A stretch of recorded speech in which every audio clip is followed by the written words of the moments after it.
Saya Cynthia Rompas masih menemani Anda di Kompas Petang. Saudara sempat kembali ke klubnya, Nathan Chua-on dipastikan akan memperkuat timnas U23 menghadapi Korea Selatan di babak perempat final Piala Asia.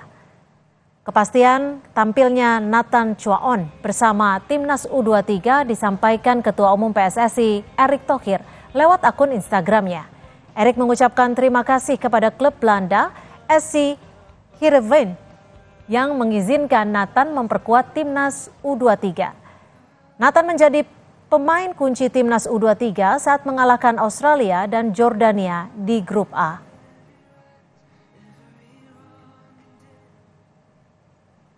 Dalam akun Instagramnya, Erick menuliskan antara lain sebagai berikut.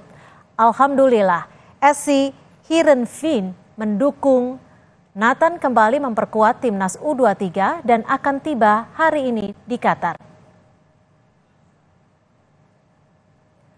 Langkah Heerenveen yang mengizinkan Nathan memperkuat timnas U23 mendapat apresiasi dari warganet pendukung timnas.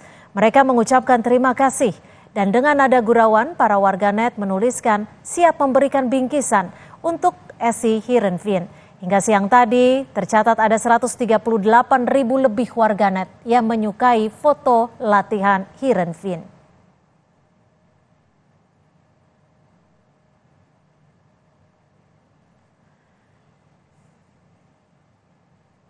Pelatih timnas U23 Indonesia Sintayong dengan pelatih timnas U23 Korsel Hwang Sun-hong ternyata pernah saling berhadapan saat keduanya masih menangani klub di Korea Selatan. Dari 12 kali pertemuan keduanya dalam catatan Transfermarkt, Sintayong baru menang sebanyak 2 kali. Sementara Hwang Sun-hong menang 5 kali sementara 5 laga lainnya berakhir imbang.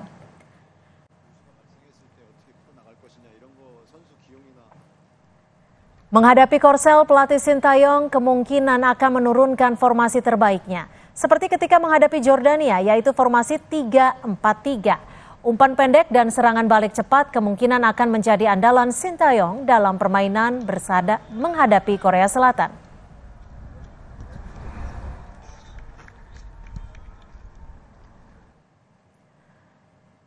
Ivar Jenner dan Nathan kemungkinan akan mengisi lini tengah, sementara lini depan akan diisi oleh Witan, Rafael Struijk, dan Marcelino. Sedang di lini belakang akan diisi oleh Hapner, Rido, dan Ferrari atau Komang. Pratama Arhan dan Fajar akan mengisi sayap kiri dan kanan.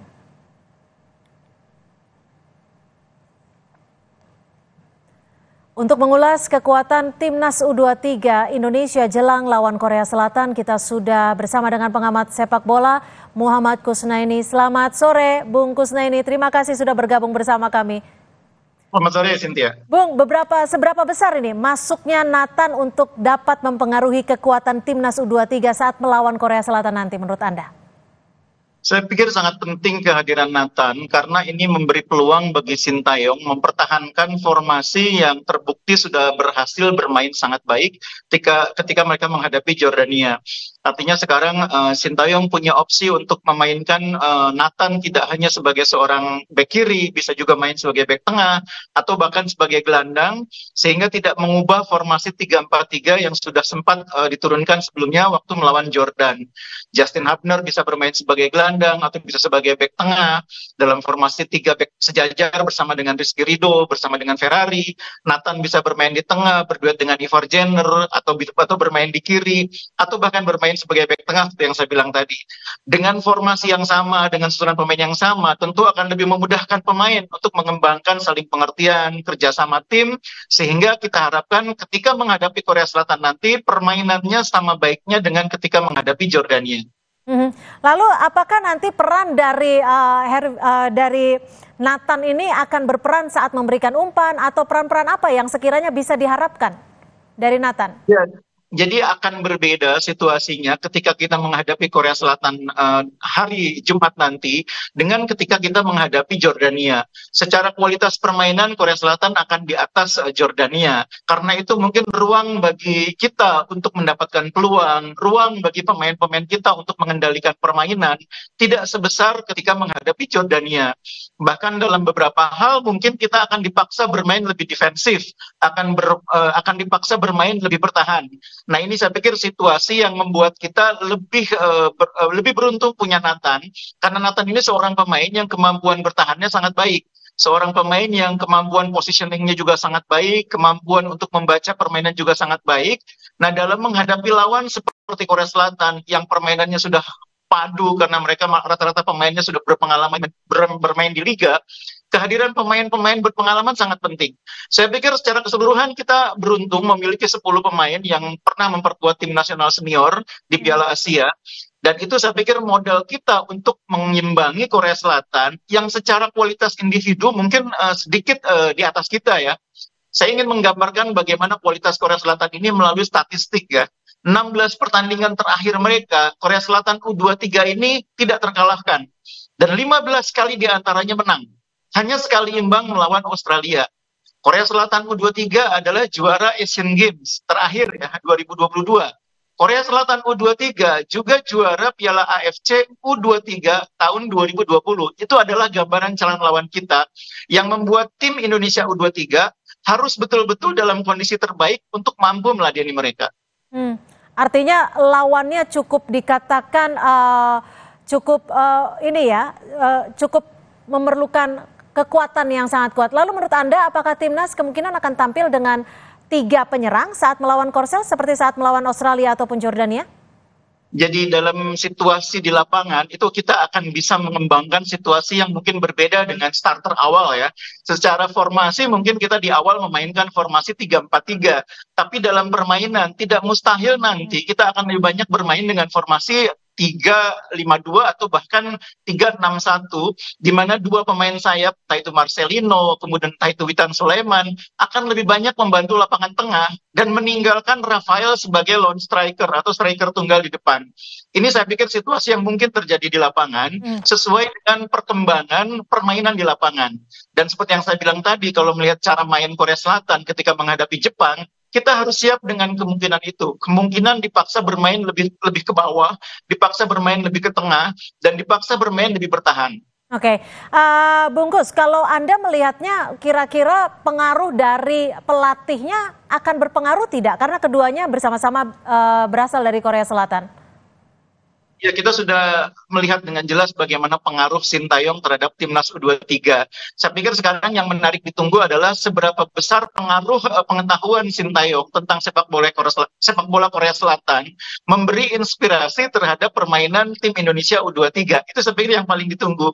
Memang secara kualitas materi pemain yang dimiliki oleh Korea Selatan saat ini tentu sangat berbeda dengan Korea Selatan yang pernah ditangani oleh Sintayong beberapa tahun yang lalu. Tapi tentu dia memiliki pemahaman yang sangat kuat tentang kultur sepak bola Korea Selatan. Nah, pemahaman dia yang kuat itulah yang kita harapkan menjadi modal bagi dia untuk menentukan taktik dan strategi yang tepat untuk meredam kelebihan Korea Selatan, sekaligus membuat Indonesia bermain lebih efektif menghadapi Korea Selatan. Apakah ini Anda ingin menyebutkan bahwa Sintayong masih memiliki kemampuan ataupun pengetahuan terkait dengan titik-titik lemah dari tim Korea Selatan?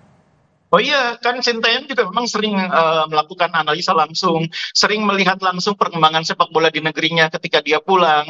Dan itu saya pikir akan sangat membantu pemahaman dia tentang taktik yang harus disiapkan untuk menghadapi tim Korea Selatan U23.